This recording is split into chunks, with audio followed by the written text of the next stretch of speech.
They said it was just a box. But heaven had other plans. In the dim silence of the papal chambers, behind doors no common eyes could see, Pope Leo XIV did something no pontiff had done in centuries. He rose from prayer, his hand trembling not from age, but from what he was about to deliver. With no fanfare, no camera, no witness but God, he summoned a single man to his side, Cardinal Luis Tagle. The doors closed behind them. Then, the box. Simple, silent. Wrapped in crimson cloth, faded with time, no seal, no markings, and yet the air thickened the moment it entered the room, as if the walls themselves recognized what had been hidden within. Pope Leo XIV handed it to him. No words. No explanation. Just a long look, filled with centuries of silence. What happened next would defy understanding. As Cardinal Tagle's fingers touched the cloth, it stirred, as if it breathed. The silence cracked. The room shifted. Time itself seemed to pause. This was no relic, no gift. This was a message, a living one, and it had waited. Not for a generation, not for a century, but for the exact moment when the Church stood once again at the edge of something eternal. The cloth began to change, color draining, then returning, shifting into symbols not seen since the days of the catacombs. And in a whisper not heard, but felt, it spoke, not to the ears, but to the soul. Cardinal Tagle did not speak. He wept. For inside that box was no object. There was only a name lost in the wars of men, buried beneath councils and scandals, burned from the memory of those who feared its power. But heaven remembered, and it remembered through him, a Filipino cardinal, gentle, overlooked, by some, beloved by others, had just been marked, not by men, not by conclave, but by the breath of prophecy. He had become the vessel of the forgotten name, and what followed would ripple through the Church, not with noise, not with force, but like the movement of spirit, unseen, yet unstoppable. The Vatican, in its stillness, did not speak of this event. There were no press releases, no bulletins, no tweets, just quiet changes. The next day, Pope Leo XIV reopened the ancient papal apartments, sealed since the death of Pope Francis. He stepped across the threshold, alone, carrying only a candle and a key. Some said it was symbolic, but those close to the Holy Father whispered that he was returning to the place where a hidden document had been waiting for his arrival, one that bore the same symbol that had appeared on the cloth in Tagle's hands. Then came the Mass of Inauguration, May 18, 2025, St. Peter's Square, a sea of faithful, a sky that flickered strangely just before the homily, and standing beside the new pope was Tagle. He placed the ring of the fisherman on Leo's hand, but those who looked closely saw something else, a faint shimmer, just for a moment, around Tagle's right wrist, as if something unseen was bound there, a covenant, a sign, a silent vow. That evening, he disappeared from public view. For 40 days, Cardinal Tagle would not appear. No meetings, no homilies, no audiences. And when he returned, something in his eyes had changed. The man who once offered candies during the conclave, to calm the nerves of others, now looked as though he had stared into the flame of God himself. He spoke little, but he listened, deeply. Reports surfaced, quietly, that Tagle had been seen in the catacombs beneath Rome, accompanied by 2 Swiss guards and a Franciscan friar fluent in ancient Hebrew. Why? That remains a question. But one theory, whispered by an archivist, from the Vatican secret library, is this. The box was not the only item passed down. It was part of a pair. One revealed, one still hidden. And now, the search had begun.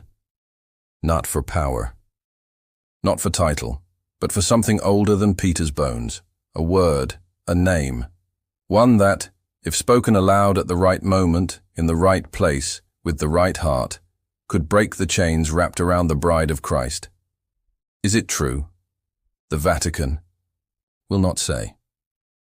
But the signs are speaking louder than ever. And somewhere, in a chamber lit only by candlelight, Cardinal Tagle kneels, waiting, listening, because the cloth has not stopped speaking. It has only just begun. And so, the breathless silence that followed was not peace. It was prophecy holding its breath, because what was placed in Cardinal Tagle's hands was never meant for him alone.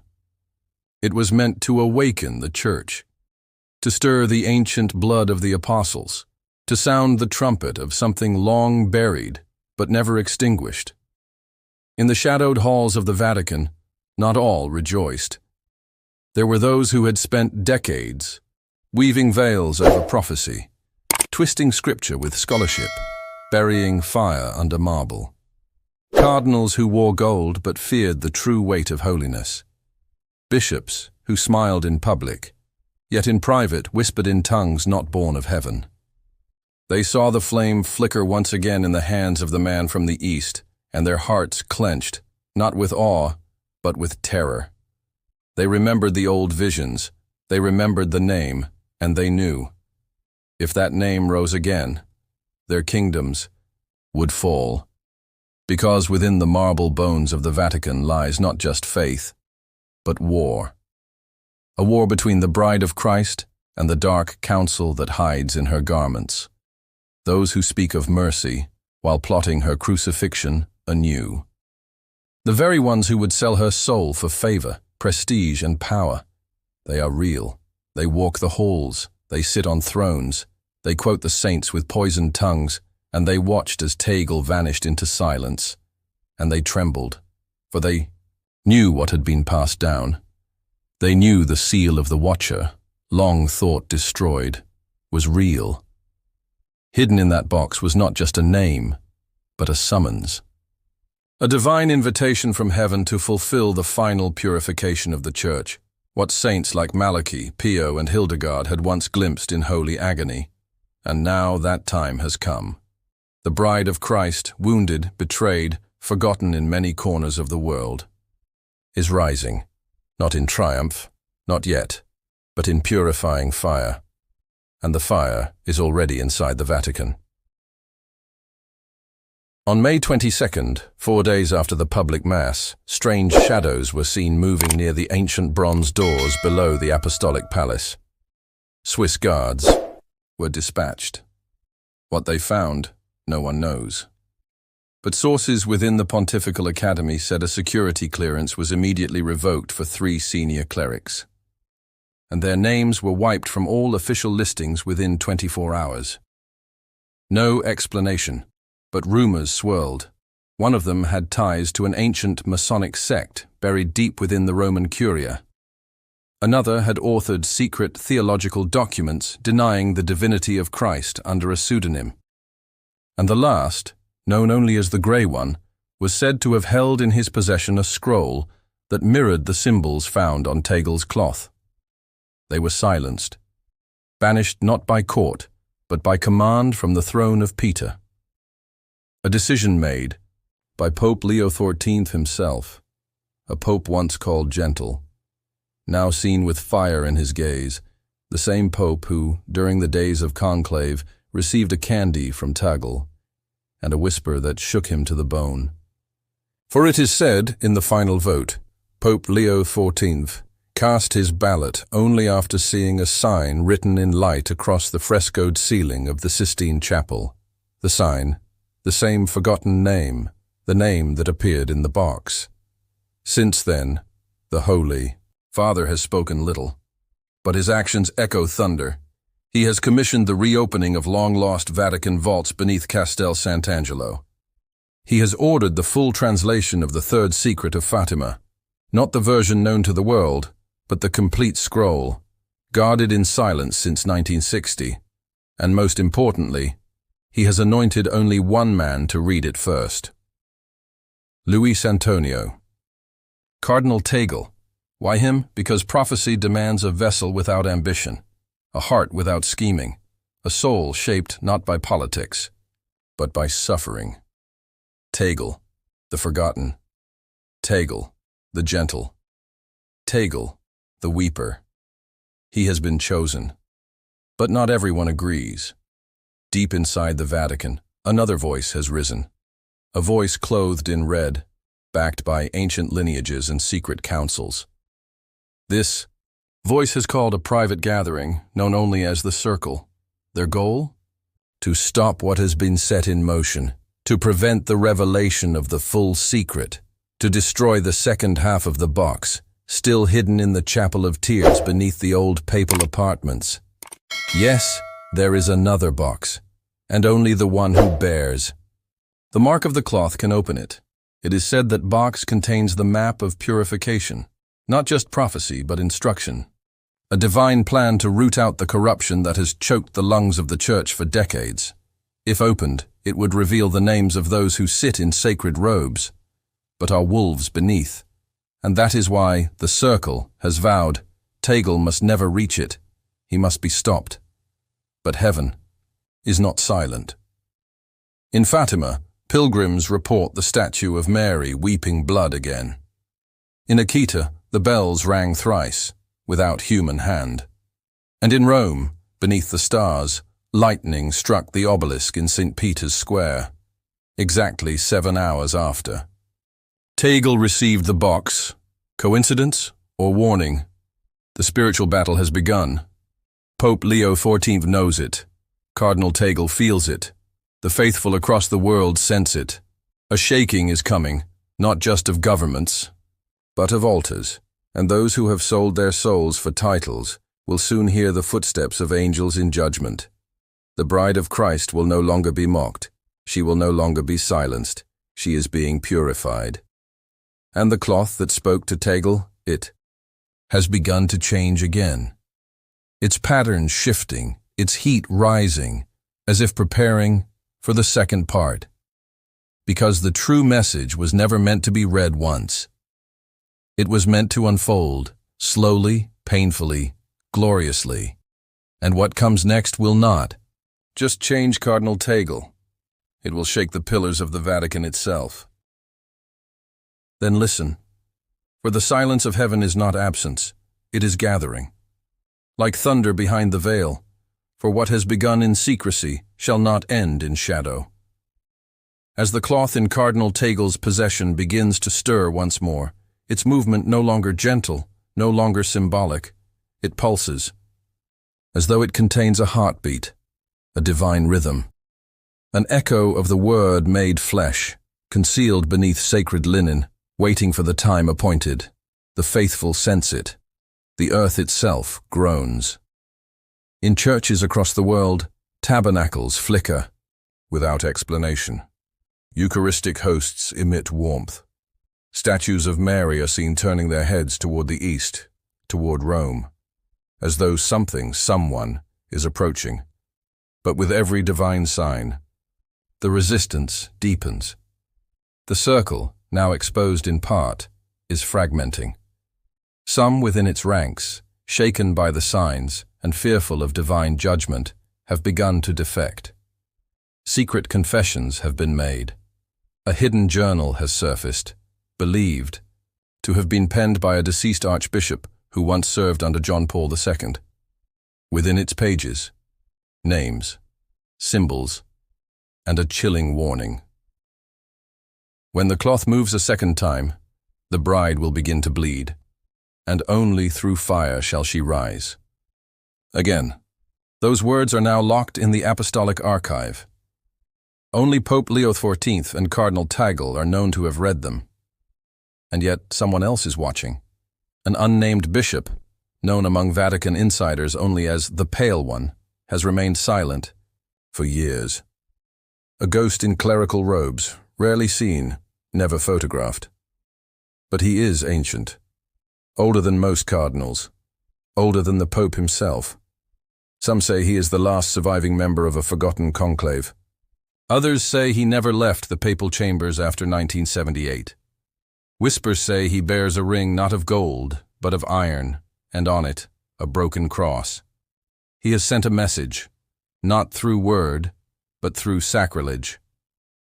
At midnight on May 30th, the altar at the Affe Church of San Lorenzo was desecrated, but not by vandals. No theft, no graffiti. Only a single page was left on the altar, a page from the book of Isaiah, torn, blood-stained, and marked. Woe to those who call evil good and good evil, who put darkness for light and light for darkness. The page was pierced through the center by a nail, and beside it, a white rose, blackened at the edges. To those who understand the signs, this was no random act. It was a message. The purification has begun. And blood will not be avoided. Pope Leo XIV, though still calm in appearance, has not slept in his chambers for weeks. He has moved to a private cell beneath the Lateran Basilica, known only to those who serve the Pope in moments of war. Yes, war. For this is no longer politics. This is a battle of altars, a clash between those who serve the Lamb and those who wear the robes of shepherds but feed on the flock. Tagle now walks with a visible tremor, not from fear, but from weight.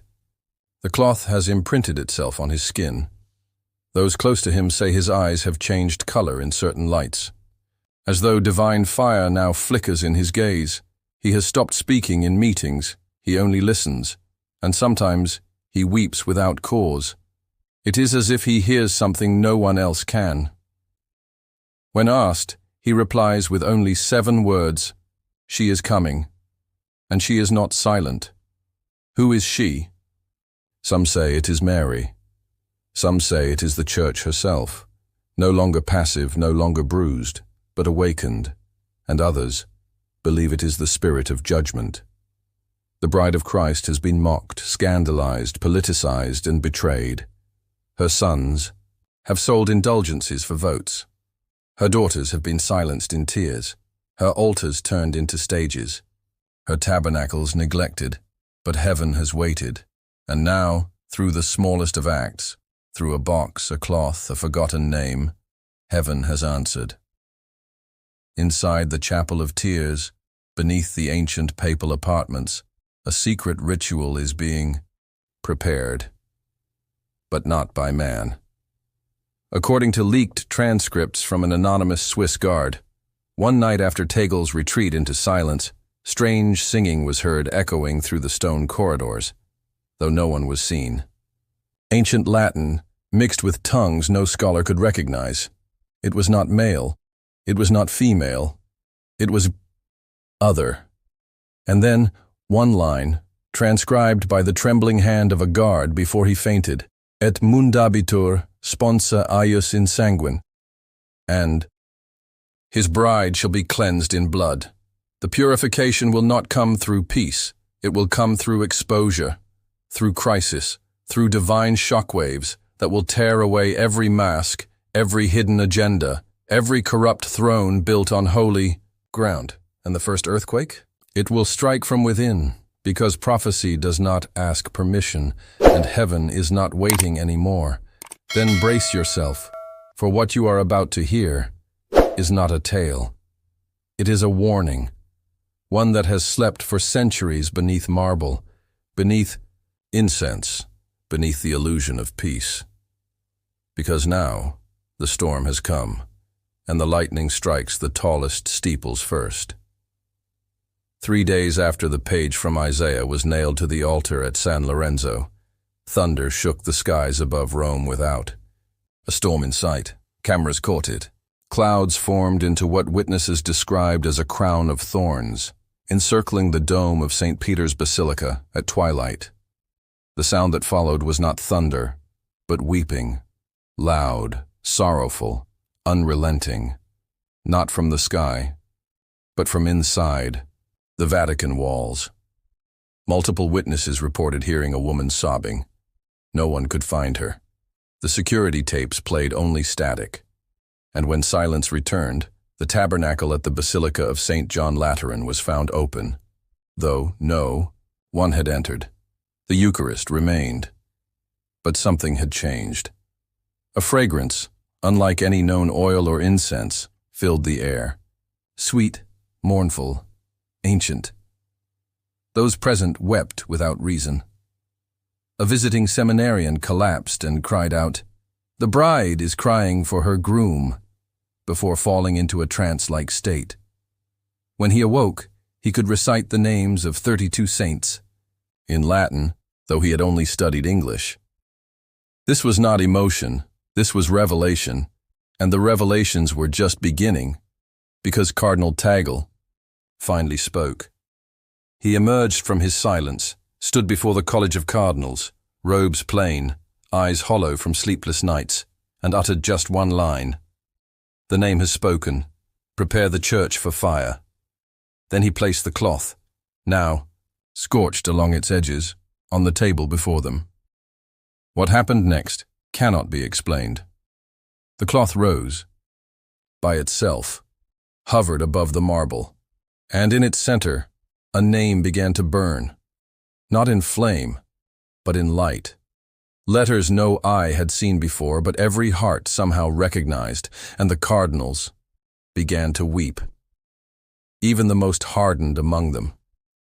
The political, the cynical, the worldly, dropped to their knees. Some screamed, others began confessing aloud, sobbing as though pierced by a sword of truth.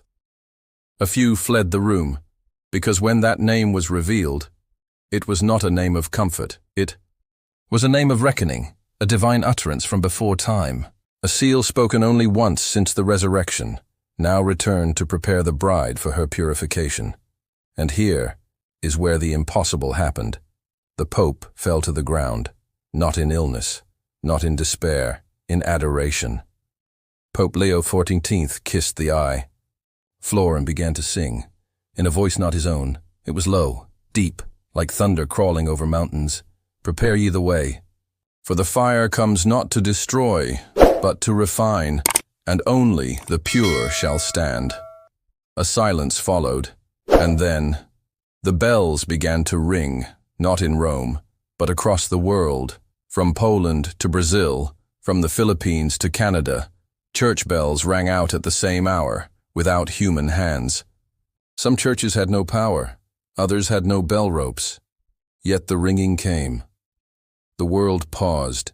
News outlets scrambled. Reporters went live with no explanation.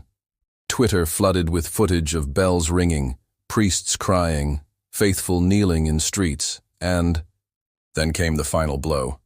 The sky darkened, briefly, but only above the Vatican. The stars vanished. The moon turned blood red for 7 minutes, and then a cry that shattered glass, set off car alarms, and echoed in the dreams of thousands that night. It said only this: the bride must choose. And when dawn came, something was missing. The way. Cloth was gone. No one saw who took it. No cameras worked, no footprints, no doors opened, but in its place was a stone, smooth, small, inscribed with fire. And on it, "I am coming, not we."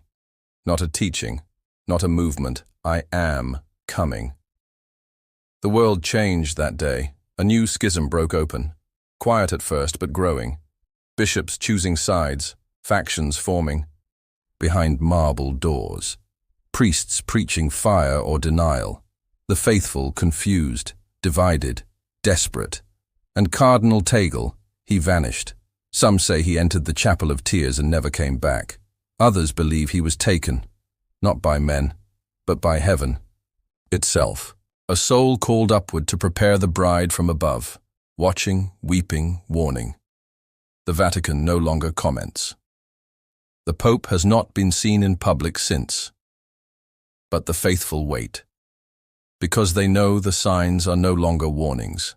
They are birth. Pangs. And as thunder cracks the skies and roses bleed beneath altars, one truth remains. The cloth has spoken, the fire has come, and the church will never be the same again. But here is the twist, the one no one saw coming. On the final night of that strange week, a poor nun in Nigeria, blind since birth, received a vision. She saw the box. She saw Tagle. But then, she saw the Pope. Pope Leo XIV kneeling before the Eucharist. And, behind him, stood another figure, cloaked in light, robed in lightning, holding a second box. But this one wasn't wrapped in cloth. It was wrapped in thorns, and when he opened it, all the stars in her vision fell from the sky. The second box has not yet been given, and when it is, the bride will either shine in glory or collapse beneath the weight of her unrepented sins. Prepare. He is coming. And this time, he comes not as lamb, but as lion. The time of decision has arrived.